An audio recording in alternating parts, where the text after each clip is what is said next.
friends, welcome back to Skiing 5.0. If you are new to me, my name is Sunny.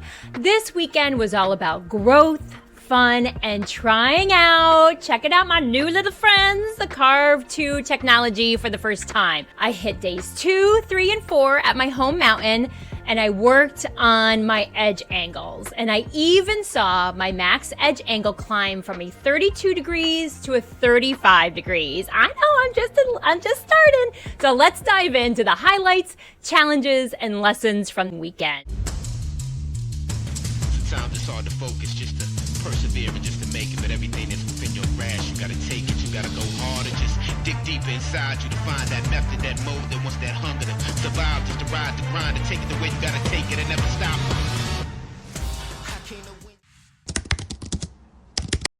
First things first, because I'm new to this as well. Again, if you watched any of my previous videos, I was a skier in the 70s, 80s, and early 90s. I was not carving. So I am learning what's the big deal with edge angles.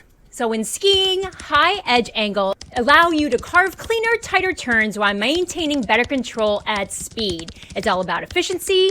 High edge angles mean more pressure on your skis, better grip, and a smoother transition, which we all want for sure. So this is something I'm focusing on this season, and CARV so far has been great to help me track my progress. So many different metrics that you can focus on, but for my ski IQ, I just highlighted that I wanted to focus on edge angles. So let's talk about day 2. First of all, it was a beautiful Friday. The conditions were good, for early season. I went out with my boyfriend, which is always nice because he was working on his skills as well. He is a professional coach. I know, I'm a lucky girl. And it's really inspiring to watch how effortlessly technical he is. And seeing him ski motivates me to keep improving. And having him behind me definitely pushes me to step it up a bit. So when I first put on the CARV and I hit like my highest ski IQ of 124, my edge angle was a 32 degrees in the cadet range. But hey, progress is progress. I said, this is new to me, this whole carving thing. And what I'm really going to enjoy about using this technology and having someone that I can sit down with and kind of explain what this data means, what are things that I can do to tweak, to improve. But I think the main thing that I knew before you even told me that I had a good turn just by the sensation. It was nice seeing them being like, oh yeah, light bulb moment, and then having someone to talk with after my ski day. So then on Saturday, the conditions were tough. Again, there's not a lot of terrain open. It was crowded and my legs were so sore from the day before. And the snow got scraped off really quickly and I found myself just struggling. Especially on like the steeper terrain, I was sloppy. We've all been there, just sloppy. And I was finding myself getting a little discouraged because it would tell me my score every time I stopped and then give me tips when I was on the chairlift.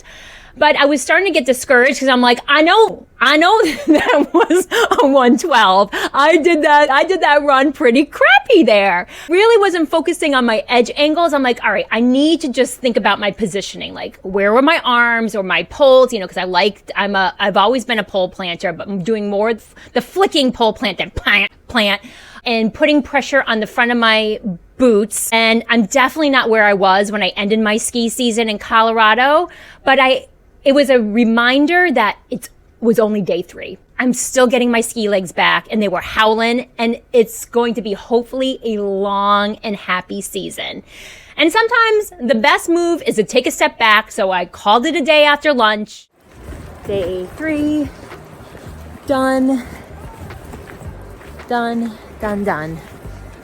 Legs done, mentally done, tired. I went back, I took a nap because especially as we age, rest and recovery is part of the process. So then day 4 had a fresh perspective. You get a fresh perspective when you wake up at 5 a.m. hearing the plows on the road and you look out and you see that there was 3 inches of snow that fell. So that definitely puts a pep in your step. So I bowed to the mountain, got all my stuff on, and I was in line at 8 a.m. for the 8:30 lifts, and the conditions were perfect. That first run, soft, fluffy, pure heaven. And it was lovely because on the chairlift, which is, I think, one of my favorite things, is talking when people are chatty, meeting new people. So then on day 4, I hit a new max angle of 35 degrees. And I felt like that was a milestone because I went from carving cadet to a carve connoisseur. So that was a nice jump to make just in my first weekend. And Saturday night, when I was feeling discouraged and talking with my boyfriend, we were watching some drills from Burke Mountain Academy, which featured Michaela Schifrin about the Get Over It drill. So I was like, all right, well, if it's the same scenario as Saturday, the conditions, and it's crowded, I'm going to go to the bunny hill and I'm just going to work on drills. But that plan went out the window when we got the 3 inches of snow. And all I wanted to do, just let loose and play. But even though I didn't do the formal drills, I still challenged myself by going on terrain that I wouldn't necessarily go on, practicing little jumps, practicing also short radius turns on those steep sections that quickly got scraped off. But I had a great day. I mean, I thought I was going to be off the mountain by lunchtime. Every run, I'm like, this is my last run. Nope, this is my last run. And I felt so wonderful. I just love it. It's so great. The weekend reminded me that progress isn't always linear. Some days you feel unstoppable and others you feel like, all right, that's enough. I'm just going to give myself some grace. Again, I am fortunate because I have people in my life that are professionals that I can talk about it. I'm also going to be doing lessons again. So I can have people watch me, tell me what I need to work on and suggest more drills to do. So it's going to be a great season. I'm excited to take you along on the ride with me. Thank you for coming along for days 2, 3, and 4.